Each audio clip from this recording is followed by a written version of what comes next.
Pashminas, a fabric first woven by craftsmen for Akbar, the greatest of the Mughal emperors. It was a gift for the highest in the land.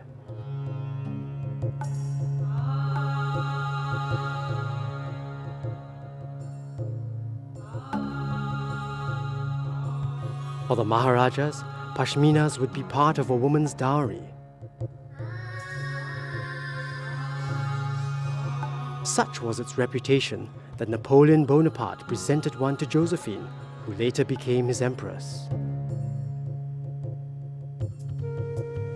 This same fabric was to change my life, weaving it into Nepal, the country where the finest Pashmina is to be found.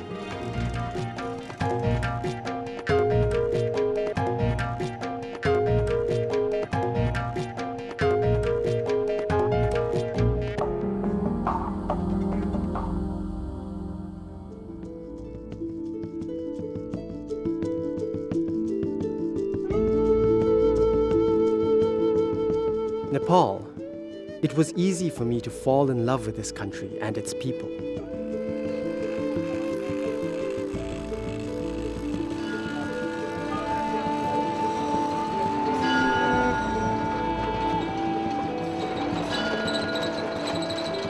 A connection was made in 1998.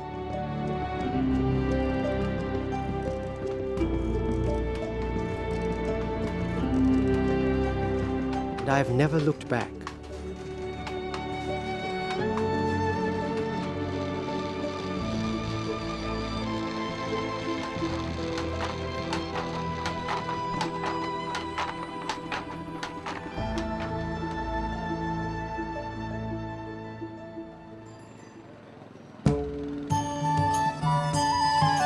Here was where it all started, Kathmandu.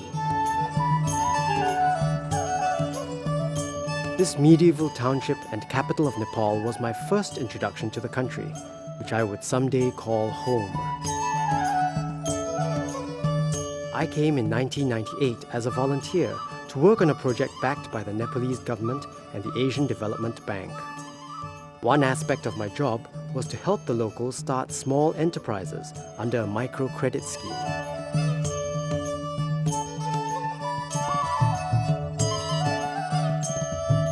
Among them were women who needed to borrow money to buy looms for weaving.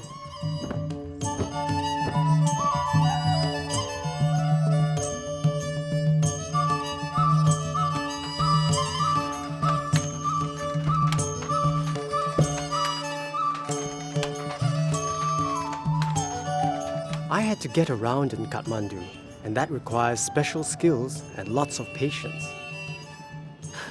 Only a local would be able to negotiate traffic like this.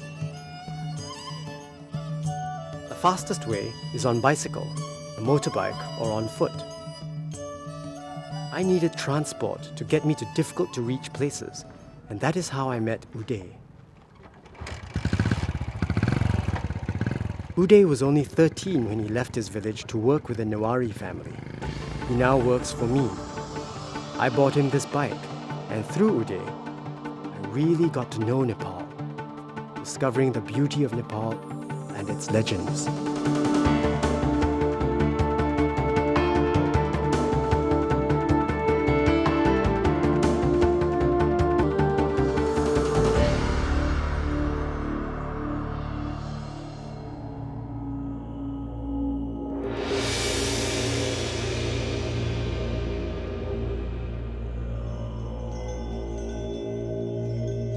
The city of Kathmandu sits in a valley. The Himalayas that borders the north of Nepal with Tibet include 8 of the 14 highest peaks in the world. Locals honor the Himalayas as the eternal home of the gods. Long before any foreign explorer proclaimed its highest as Mount Everest, it was the Sagarmatha, abode of the gods.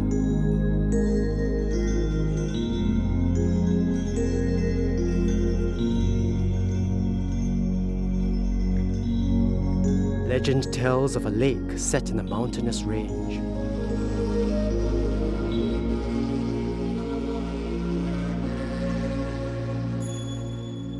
an island on this lake grew a blue lotus with the eternal flame of primordial Buddha.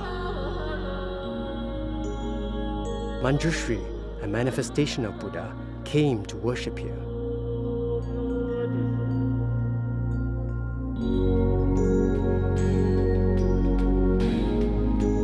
To make it easy access for pilgrims, he sliced the mountains, thus draining the waters into the Trisuli and other rivers.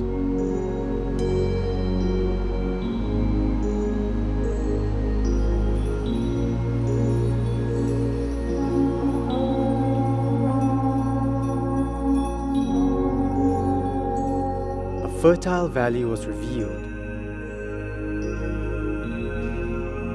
where men settled to farm and build their homes. This became the Kathmandu Valley.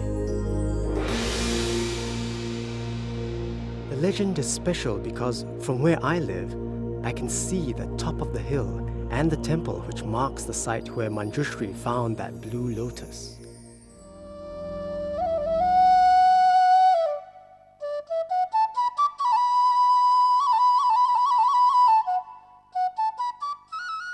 The bulk of my work as a volunteer took me out of the city.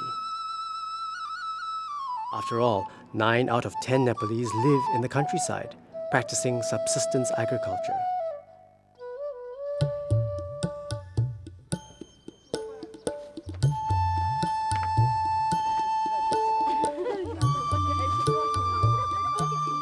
It meant meeting families like this one.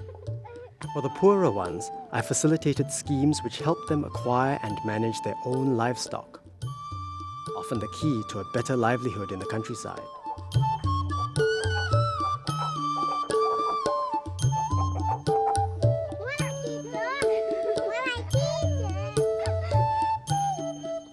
At the start, I lived with a family for 3 weeks in this remote, rural village.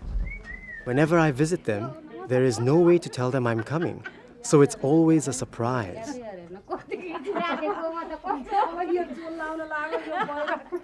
Baoju, the lady of the house, and her friend had been painting. Like women everywhere, she was embarrassed to see me unprepared. Yeah. This is my room. Yeah, my room was here. Very peaceful. It was her family who took me in and from whom I first picked up the language.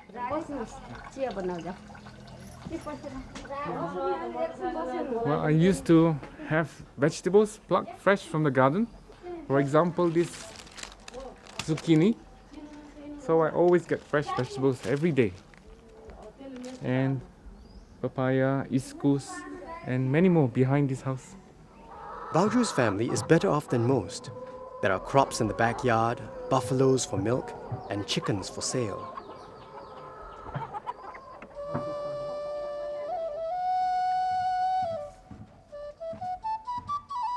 This was my home for nearly a month,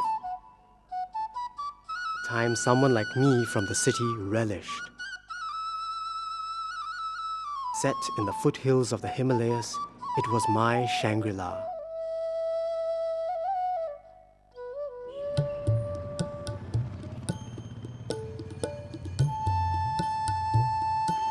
And I saw the women here in a new light. I came to admire them for their resilience in the face of poverty. I marvel at their strength and stamina in the back-breaking work.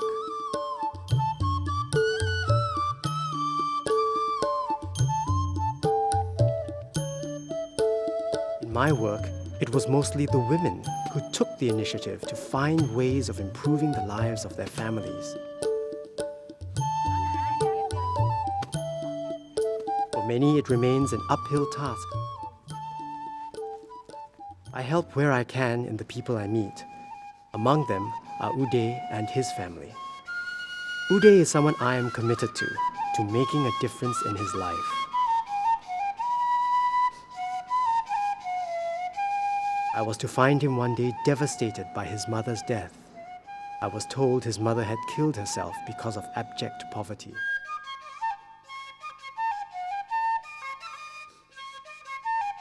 His family was in dire financial straits and had to relocate to find work.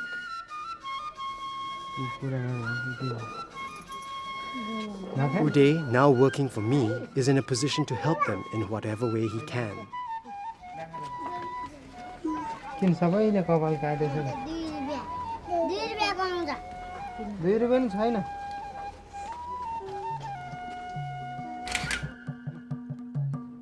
And in him, I found a guide who taught me the ways of the Nepalese, allowing me to connect and be part of their everyday life.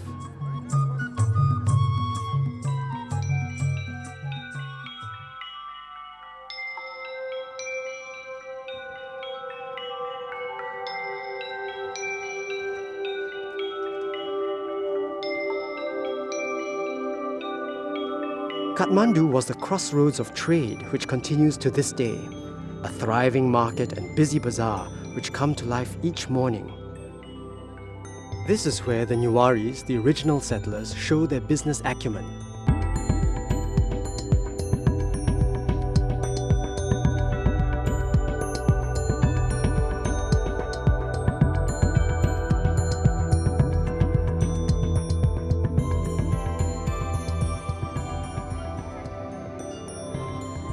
For them, a day is never complete without a prayer and an offering.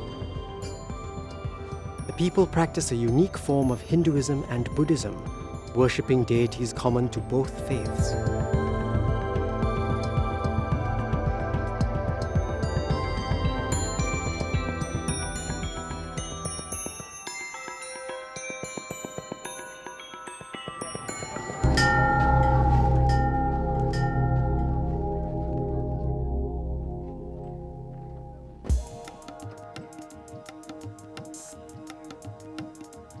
Uday, in a way, had given me an insight into the Nepalese world.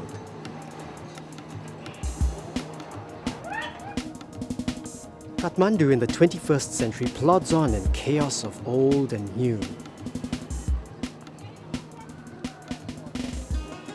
For me, it's like going back in a time warp into a civilization that boasts great artistry.